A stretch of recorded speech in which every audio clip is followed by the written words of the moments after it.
8 hours ago. Right? Like it was weeks and weeks ago. But yeah, no, it was a complete shock to me, and also to my co-stars, I think, because they screamed so loud. I don't know. I think we might have been the only ones shocked, but still, that's fantastic. But by the way, before we start, has anyone seen this for the first time tonight? That always surprises me. Wow, fantastic. Well, I'm so glad you caught it. Because Anora premiered at the Cannes Film Festival way back in May, and it's all anyone has really talked about since. I'm really curious what the last few months of your life has been like. I mean, could you ever have predicted this little indie film would have such a global impact? Oh my gosh.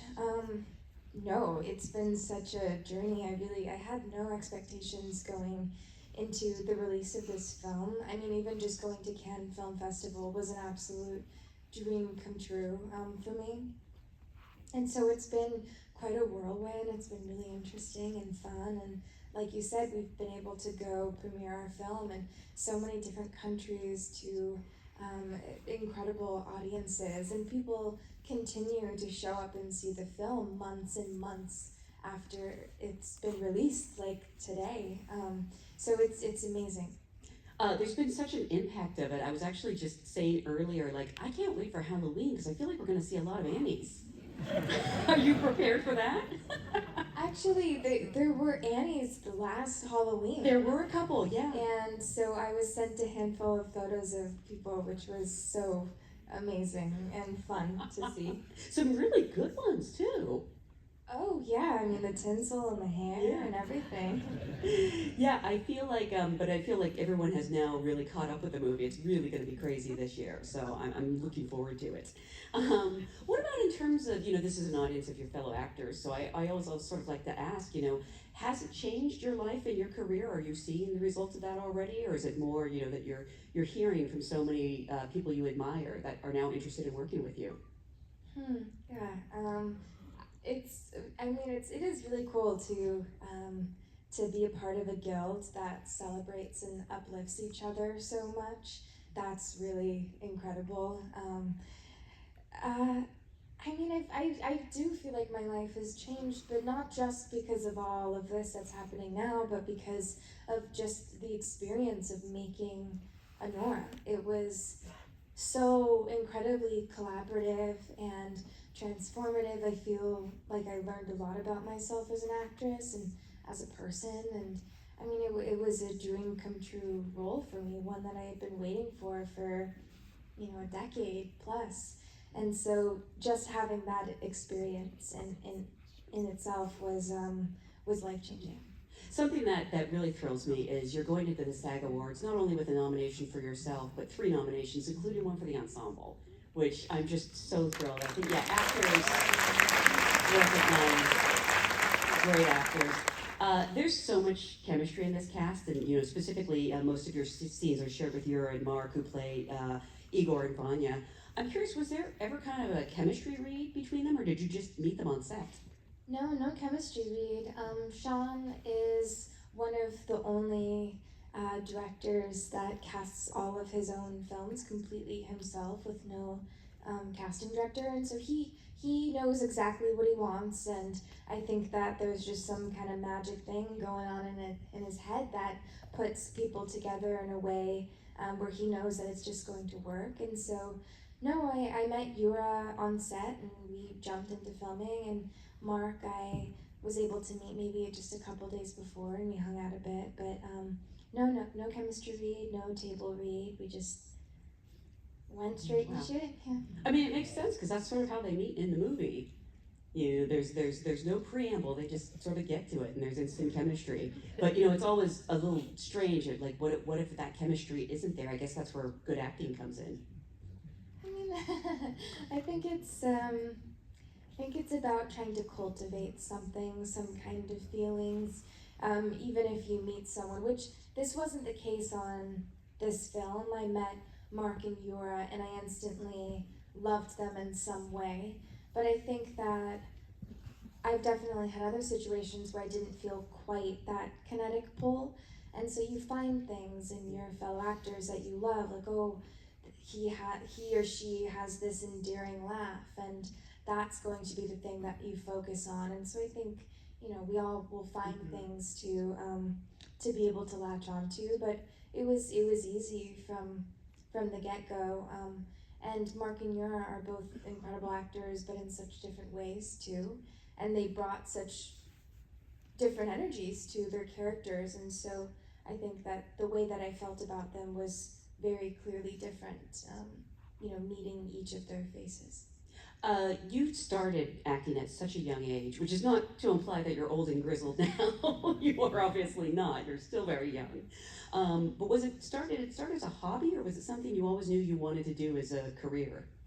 No, I mean, I don't come from an acting background. Nobody in my family has been in the industry, and so I just, maybe around 14, 15, I got really interested in films and filmmaking and acting and what that might be like or feel like, and I just felt really drawn to it for some reason. And I was like a pretty shy kid, which I know, or I've learned, I think a lot of actors are quite shy, which is interesting. We could talk about another day, but and so I just felt this draw towards creating character, the adventure of making a movie, the adventure of playing a character that gets to live a different life, but you're still the vessel for it. You're still the body that gets to experience all of that adventure. It was something so fascinating to me. Sorry, what was the first? Oh, if it was a hobby, or if you always thought of it as a career, even at 14.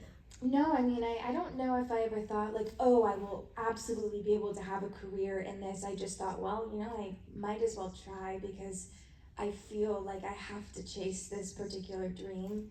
And I'm sure a lot of people can relate to that feeling of feeling like you just absolutely have to do this. And that's how I've always felt. And so I've, just been chipping away. And, I've been times where I've been a working actor, and I've had times where I haven't worked at all for years, and it's ebbed and flowed. And, but yeah, I mean, it's always been a dream, but it started about a decade ago. Now I know you didn't have to audition for this movie because Sean had seen your work, and I love that it was Once Upon a Time in Hollywood, but also you went to the opening weekend of Scream, which I just kind of love that the Anora director is checking out Scream on opening weekend.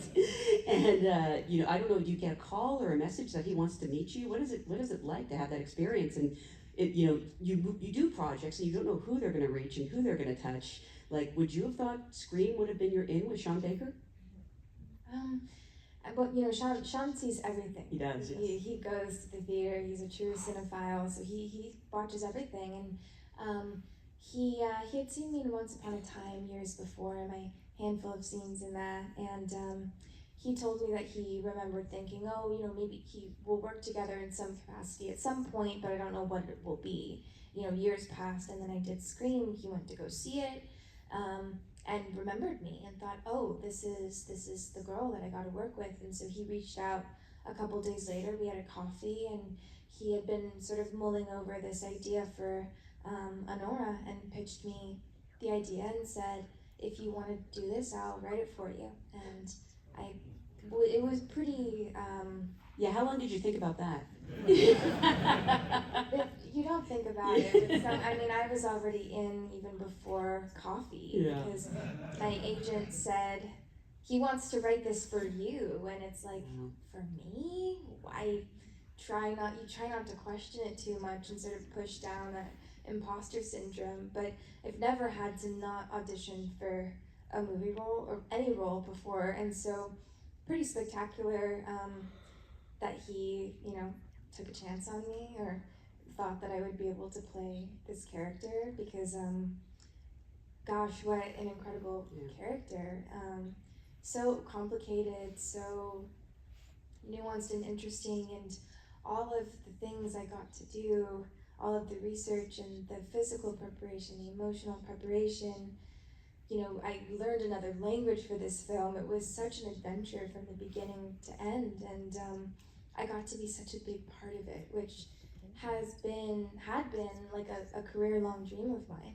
I was a part of the creation of Anora from before it was even written, all the way to the last day of editing. And so, talking to Sean every day while he's in the editing room, and I mean that's like a dream, I think, to have that kind of collaboration with someone, especially a filmmaker like Sean, who is so singular and incredible.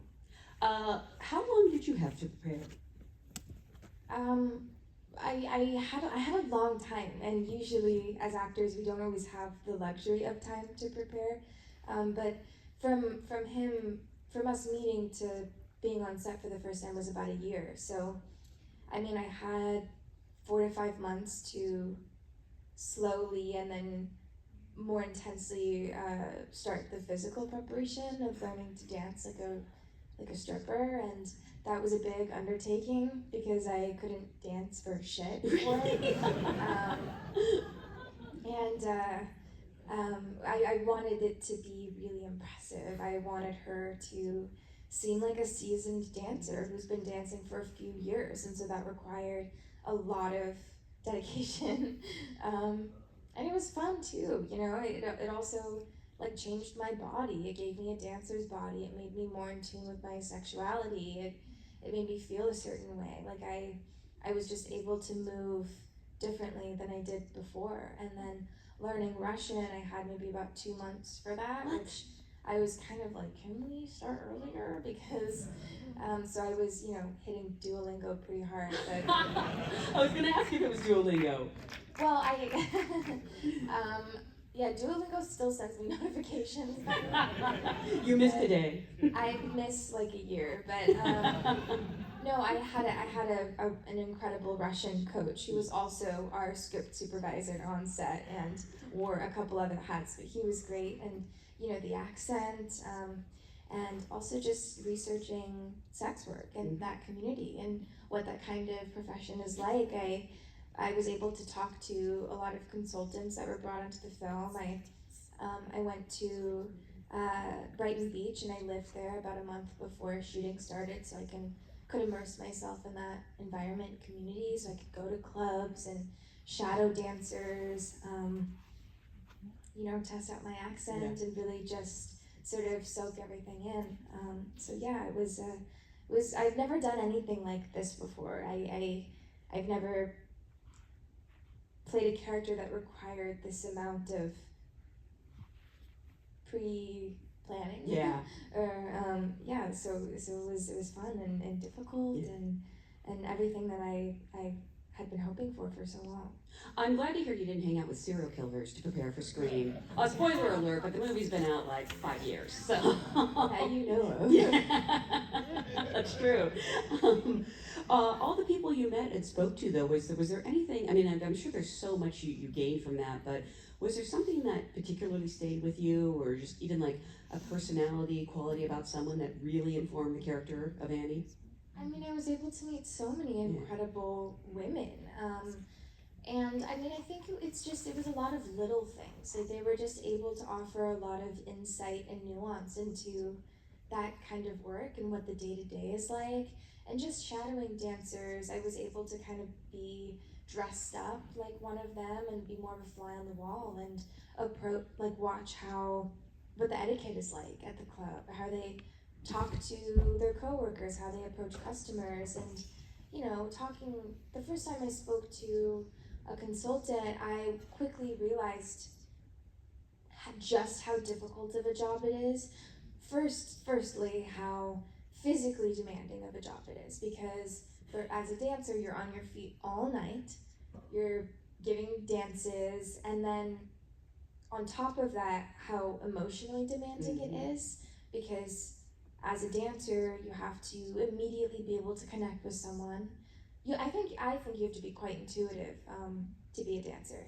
You have to look at someone in that moment, try to read what kind of person they are, what kind of communication they want, what you can offer them, what they can offer you, how you can have a good time together. And so it's a lot just reading people.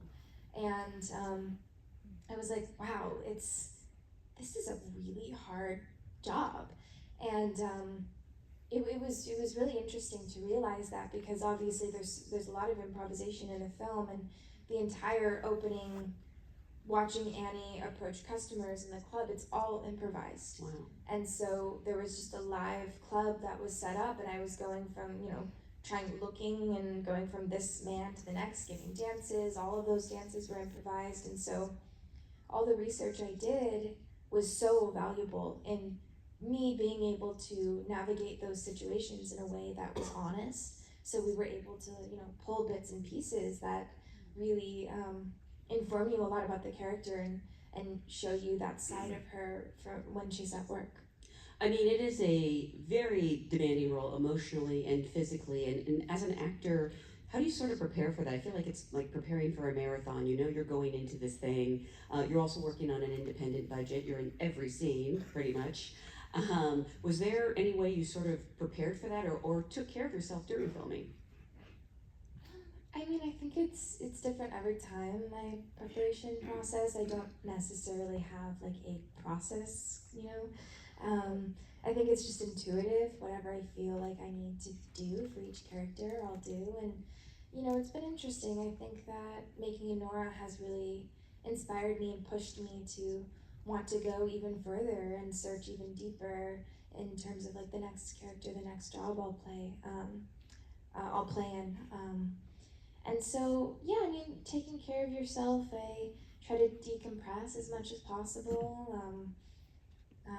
But I mean, look, like, even if, like, yes, it was a fucking hard film to make, it was exhausting, the character carries with her a lot of heartbreak and pain, but at the end of the day, I still recognize how lucky I am to be living my dream, making a movie with Sean Baker, and so any pain, any discomfort, it's all temporary. Mm-hmm. The film is what lasts forever.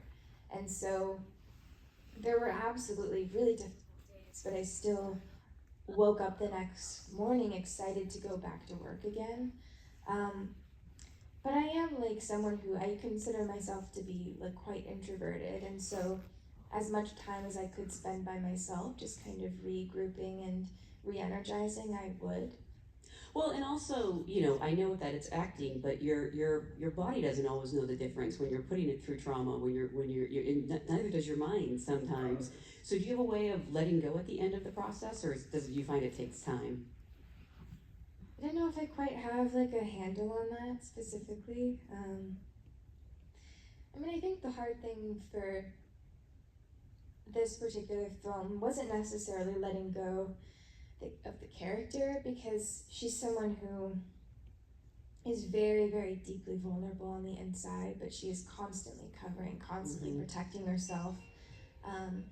She doesn't want anything. She's not letting anything penetrate that layer of steel. It's only in those very private moments that you get to see that vulnerability. And so I definitely carried that with me. It was easy to leave behind. Yeah. Because I don't need that. I wear my heart on my sleeve personally. Yeah. And so there's no more covering that up for me. But it was just leaving behind like the experience of making the film. Also like the friends I made that live in different countries, and making a movie that special, I definitely have the feeling. Also, after every job I have, like, am I ever gonna work again? Is this gonna be, this is it, I guess, and now I have to leave behind this adventure. I just didn't want to leave it behind, so that was hard. Movie, it's amazing to me that any movie ever gets made, but movie making magic is so incredible. I talked to Sean recently, told me about that final scene. He's in the backseat of the car, like, working your chair because it was broken, and this is an independent movie, and having all that going on and still giving that amazing performance. I'm so curious, was that ever difficult, this guerrilla style of filmmaking, or did it lend itself to really feeling the performance?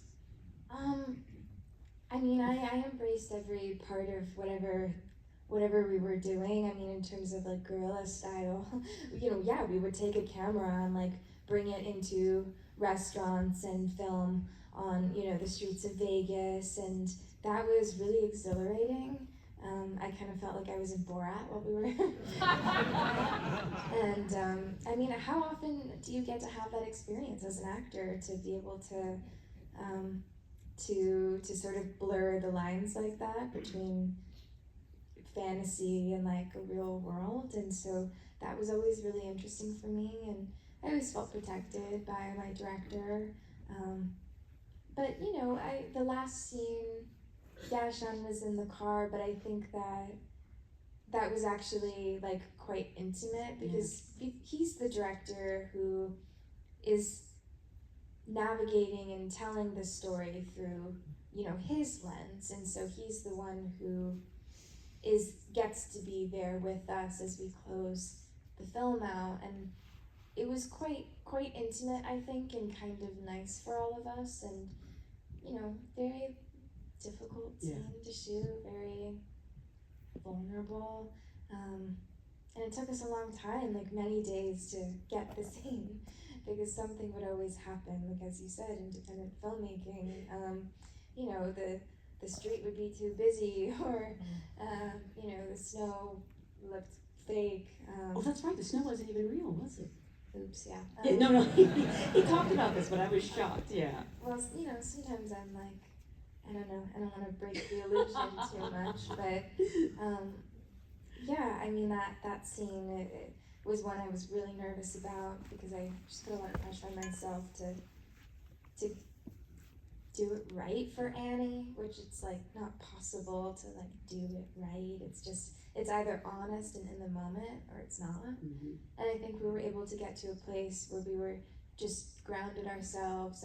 I pulled something, from my own personal life to use for that scene to get to that emotional place, and we just got it, and we felt that it was honest and that it was right. Yeah. Honest is such a good word. I love that description. It's such an honest movie. I want to let everyone know, I believe you're going to be in the lobby to greet some people, so if you could not approach the stage at the end of this, she will be outside. But I just want to remind everyone, this movie is now, I believe it's actually streaming now, and you can watch it even at home, but it's so great you all came to the theater. Again, congratulations on a fantastic performance. Thank you all so much. Thanks guys so much. I appreciate it.